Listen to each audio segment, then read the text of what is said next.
In the workplace, the people that cause us the conflict are one of these three groups.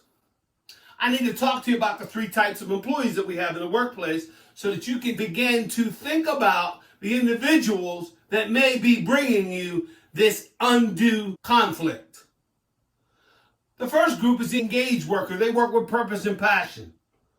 Their conflict comes when they don't get support, when they don't get the resources, when they don't get what they need to get the job done. Some of you are nodding your head as I'm saying this because you recognize that's who you are. So let's identify our own personal conflict that we have. Is that we must manage ourselves in this state. We know what we need. How do we ask for it without causing conflict? The next group of workers that we have in the workplace, and this is the majority of the workplace according to all SHRM statistics, all HR data that I find. Some say it's as high as 50, 60, 70%. I've heard all kinds of numbers. The not engaged worker. They're essentially putting in time and energy but no passion. The greatest level of conflict that we have in the workplace comes from this group for two reasons. Number one, it's the largest group. Number two, they're just not engaged. And whomever this may be is coming to work not engaged, it's challenging. It weighs on all of us. It creates an environment where we sometimes are doing more for them than they are doing for themselves. Sometimes working with them causes conflict. And so when you find yourself in this state, this is where you really need to manage conflict peer to peer. You're asking questions like this. Why won't they do the job? Why do I have to keep telling them time and time again? My goodness, do they understand what needs to be done? Oh my goodness, I'm tired, I'm frustrated. So the conflict comes there. The third group is the most interesting group. They're the actively disengaged. These are the people that want to be left alone.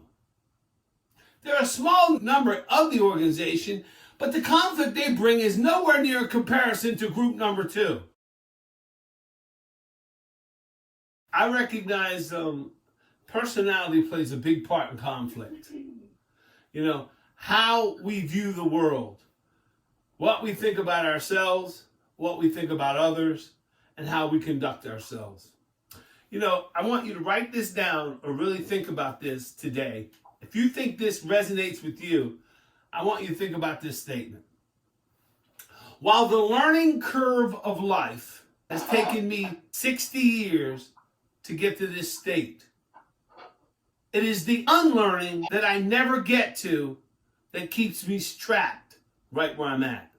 The unlearning of the experiences that I've went through. The unlearning of the hurt. The unlearning of the pain. Learning to grow. Learning to move outside of my comfort zone. You know, some child psychologists say personality is developed by the time they're 8, 9, and 10. Some say younger.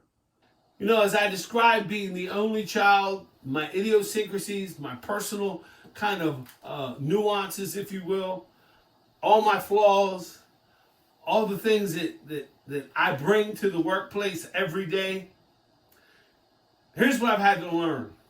I have to leave them at the door. And I'm learning now to leave them at home and don't even take them to work. Because if they're at the door, I may want to go pick them up. And so our personality plays a lot in our conflict. How about people that are very quiet and they choose not to have confrontation? They choose not to be a person that is loud. They're a peacemaker. Maybe your personality is one of which you study the situation. Maybe your personality is one of which you think about the situation. Maybe your personality is one where you respond about the situation. And so know your personality is critical. Knowing what you bring every day within this structure is critical to managing conflict. Let me give you a better example. There are some things that will cause the hair on the back of my neck to go up immediately. Immediately. I already know what they are. There are certain words that if I hear drives this intensity in me. Matter of fact, my blood starts to go from 211 where it's simmering to 212 where it's boiling. And I know that about me. So I have to manage me. So the greatest thing we can do in conflict management today is be good at managing ourselves, our emotions, our thought process. A lot of the baggage that we bring to the party, we want somebody else to carry it around. It's a shame that we ask people to partake in carrying our baggage. That is yours, not mine. I've got my own, and I don't want yours. Personality plays a big part. Trust is big when it comes to conflict. When there's two opposite or competing positions, where two people are looking at something through the different lens, even though a third person sees it completely different than the two, or maybe the third person sees it kind of almost like, why can't they see this problem? Because we're so entrenched in our position, in our belief system. When trust is not present, conflict is soon to appear. When we trust people, we don't always have as much conflict with them because we know they understand us, we understand them, and they kind of know, and we know they're really out for our best interest. We trust them. What are the components for building trust? That's what you should be asking yourself then. The first is good, healthy communication, where someone's talking and someone's listening. If you want to break conflict down, become a master listener. Please write that down. We're going to talk about that countless times throughout our training today. If you want to be able to resolve conflict, you have to listen. You know, it's something to be said why people don't listen. And here's the 3 reasons why people do not listen. The number 1 reason that people do not listen to you is they're just not interested in what you have to say. Matter of fact, if you start talking to some people about basket weaving, they will immediately check out. Their mind will go to Ocho Rios or the Grill, or they'll go to the Cayman, or they'll go to Hawaii, or they'll go to Fort Lauderdale. They'll go on vacation in their mind. Immediately. Because they're not interested in what you have to say. Second reason people don't listen is they're just too busy, folks. We got too much going on here. As you're sitting in this training right now, your mind is wandering. Do I need to take something out for dinner? What time is my husband coming home? Did I tell my sister I call her? Did I need to check on my mother? Did I get that report done? Oh my goodness, is that the mailman at the door? You got 100 things going on in your mind. So you're busy. It's hard to stay focused. In this information age we're in, where we're being bombarded all the time, man, being able to focus is at a premium. And the third reason why people don't listen is because they're not listening to interpret. They're not listening with empathy. They're not listening with compassion. They're listening because they can't wait for you to shut up so they can start talking. In other words, they're listening to respond, not to resolve.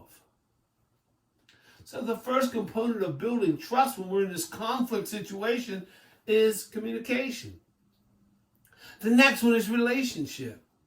And I guarantee you, for those of you that are married, you've had conflict. And how do you handle that in your personal life? How do you handle conflict?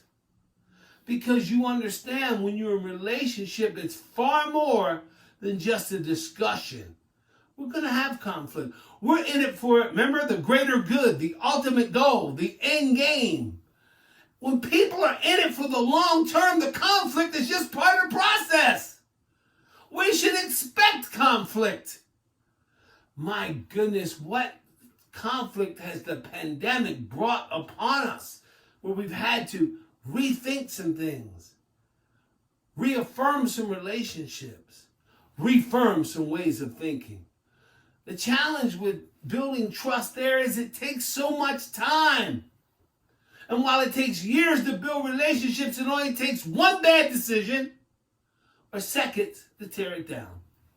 When you have communication relationship, then you have acceptance of people. And you're not as much as in conflict with people that you have acceptance with.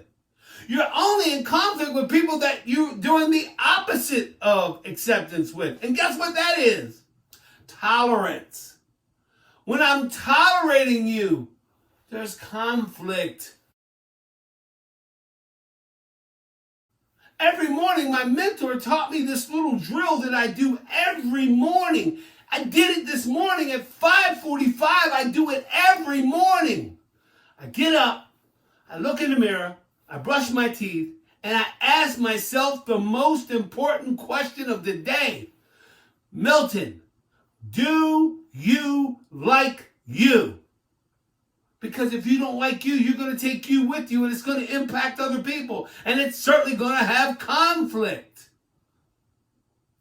Sometimes my soul has got to be at peace. Sometimes my mind has to be at peace. Sometimes my heart has to be at peace. But more importantly, please don't miss this. Sometimes I need to simplify my life to bring peace. So I'm not in conflict with my own self that I take with me wherever I go. Man, I hope that helped. It's the difference between managing self-conflict. I know what brings me conflict. I'm very clear on it. When I see it coming, I must put up the red flag and stop. Because if I proceed to it, it's going to be conflict. That's the self-management of myself. The first thing we should remember is we just need to accept conflict. Just remember, conflict is a natural part of life. There's going to be conflict. Wherever there's two people, there will often be conflict. Sometimes it starts out very simple, just a disagreement. And the longer we dwell on it, that's when the conflict continues to escalate. And sometimes the conflict grows out of decisions or past conflicts that aren't resolved.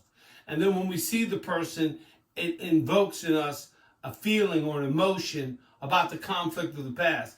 That's why it's important that we have conflict resolution as well, of resolving things. I think this is a very important point when managing conflict, is just be the calmer one of the two. Try to remember that the higher you elevate your voice or the more frustrated you get, that only intensifies the conflict and the discussion. I like to listen to understand. I like to practice active listening where I'm studying what they're saying. And I will often say this: help me understand what you're saying. Because just because you're saying you're mad, that doesn't register what that means to me. And better yet, I'm mad because, or I'm disappointed because this happened. Maybe some clarity is always helpful. And I love the fact that when I'm listening to interpret, not to respond. I like to analyze the conflict. I like to think about where does it come from. For example, I work with some clients that take care of the roads and the highways that we live in the state of Maryland. And every year there's conflict when it snows.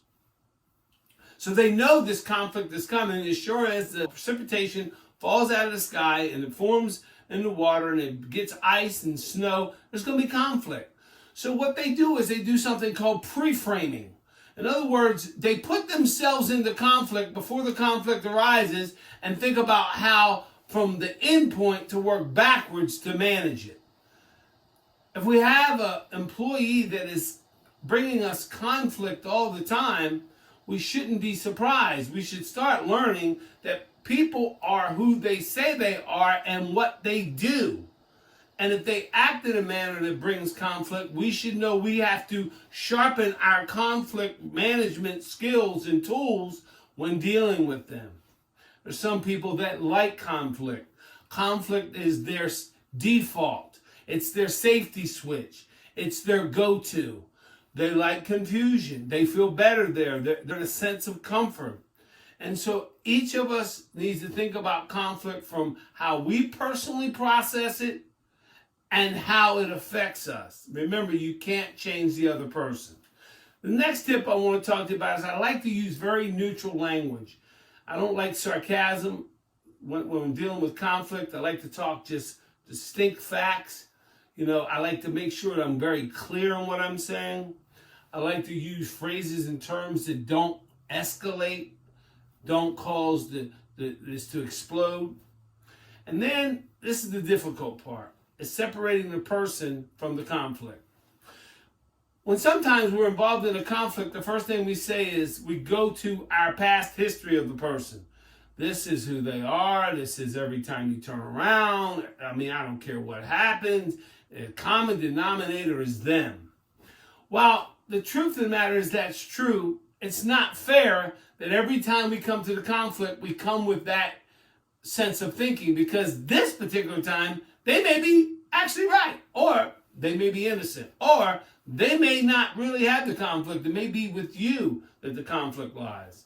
So I try to separate the person from the conflict. My point I'm really trying to say is you have to know yourself. Then at the end of the day, here's what it really comes down to. We have to work together, right? And so let's find this mutual respect one to another that we can use to cohesively work together. But the key is I would encourage you to learn about your personality. Make it a quest. Sometimes it's very difficult to ask the people that are closest to you.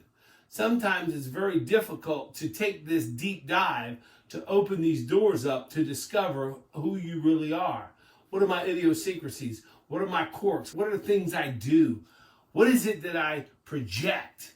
How do I respond? To thine own self be true, but more importantly, know thine own self. There's different work styles and values. You're going to see me talk about at the very end of this training. Number one reason why I believe outside of personality is our belief systems. Our belief systems are what we're inherently learned. We're ingrained with these through childhood, through association, through what we read, through who are authorities in our life, through our experiences. These are all shaped us to have this, what I will call this personality value system inside of us. I've heard it said if you grew up on a farm, you have different values than if you grew up in the city. And if you grew up in the Midwest, you may have different values than if you grew up in another country. And just there's a whole host of study and information around that. But that's all great. But you got to really know who you are. What is your value system? What is your value proposition? What is your belief system? I got to tell you, sometimes it's unhealthy when we have this workplace competition and there's conflict and, we're trying to one-up somebody or do one better.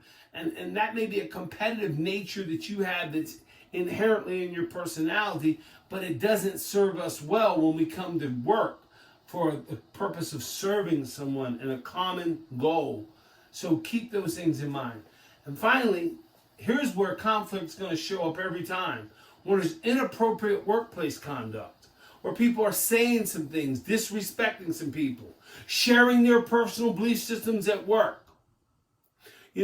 As a diversity, equity, inclusion trainer that travels the country talking about these very interesting pillars of diversity, equity, inclusion, and now I've even added belonging to the training, that in my personal life, some of the belief systems that I have in my professional life clash, because some of the things in my personal life that I've been taught and I've seen and I've learned and I experienced may not always be in congruency and in alignment with who I am professionally.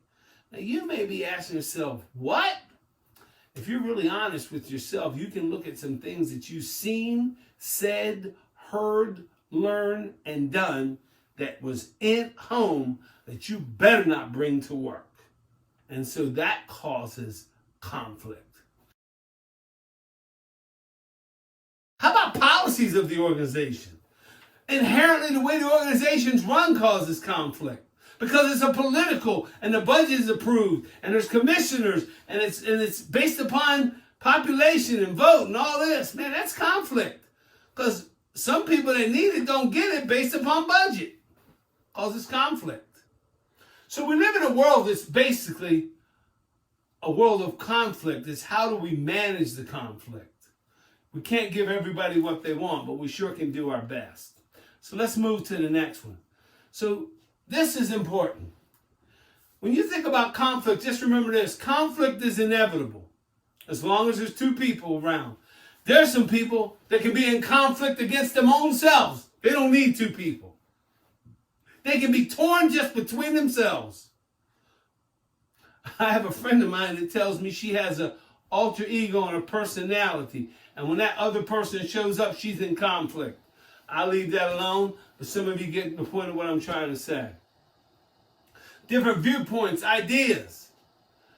You know, it reminds me when I go down the ice cream aisle, which I don't do anymore like I used to. But when I used to go down the ice cream aisle, there would be doors and doors and doors of ice cream. Some with boxes, with bars, and some with tubs, and some with 2-3 flavors in one, and some, oh my gosh. But I was real simple. I just like chocolate. Breyer's chocolate ice cream. And I would stand there and go, instead of having all this stuff, why don't they have 4 doors of Breyer's and they'll never be out? And then that was my selfish way of thinking, that it was all about me. That's that only child syndrome again. And so different viewpoints, different ideas, different opinions. You may like red. I like blue. You may like orange. I may like yellow. So it's just different. You may like working at night. I may like working in the morning. You may like coffee. I like tea. You may like, whatever. We're all going to be different. Here's the key. Can we accept people for who they are? Remember my slide on trust, acceptance? Can we really accept people for who they are? Or is there something inherently about them that doesn't allow us to accept them? You should ask yourself this question, because today, before you can manage conflict in others, you need to manage the conflict in yourself.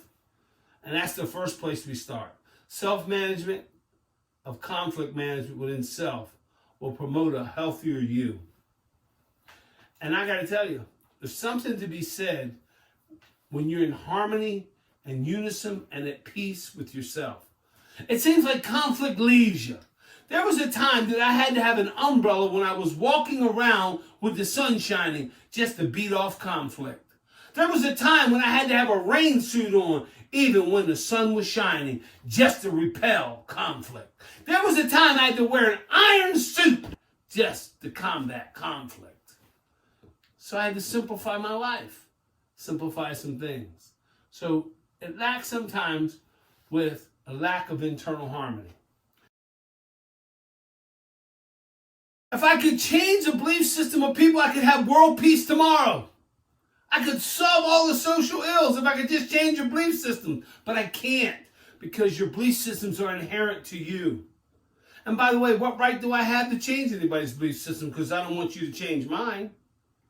And I shouldn't want to change yours. I should move to a point where I accept you for who you are. Boy, that's a whole mouthful right there. That's a whole nother training. That's a whole nother day. But just listen to that. Once we examine our belief systems, now watch this. I'll show you how belief systems evolve over time. There was a time when I was 18 years old, and I was in the streets of Southeast Baltimore. And I was doing some things I should not have been doing.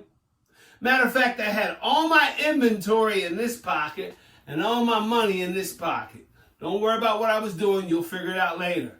My point is, at 16, 17, 18, and where I was at was a bad place.